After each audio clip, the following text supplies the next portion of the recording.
USA phụ chiến group te in va in chỉ về việc của lẽ mình đâu trăn thìn mình đâu support thìn na mình đâu trong trai bồi thìn na kalau om tak sih ni in va in bye bye Pakai lock one hey careful bro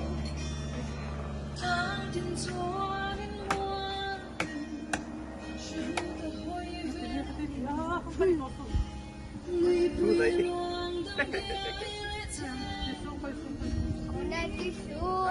Đây, cái này, đây mình cái phần này.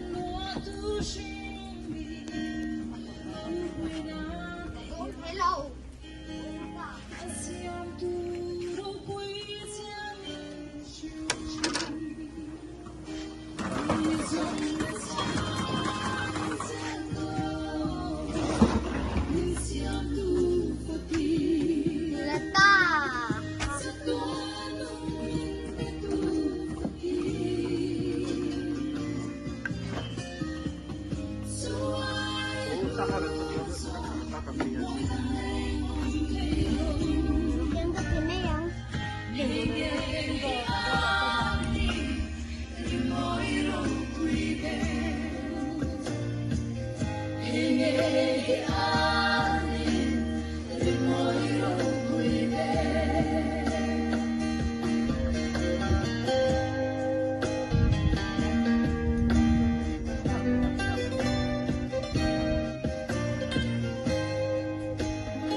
Rồi ngồi na lệ rô bùi na rồi lên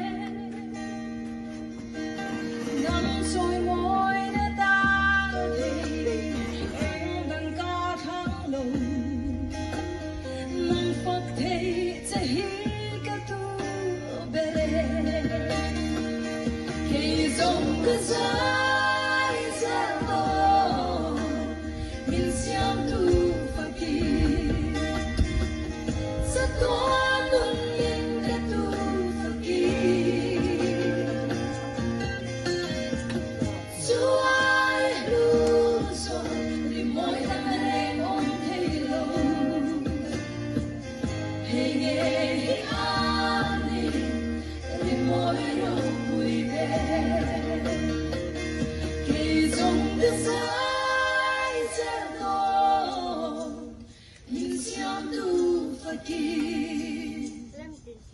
Satuan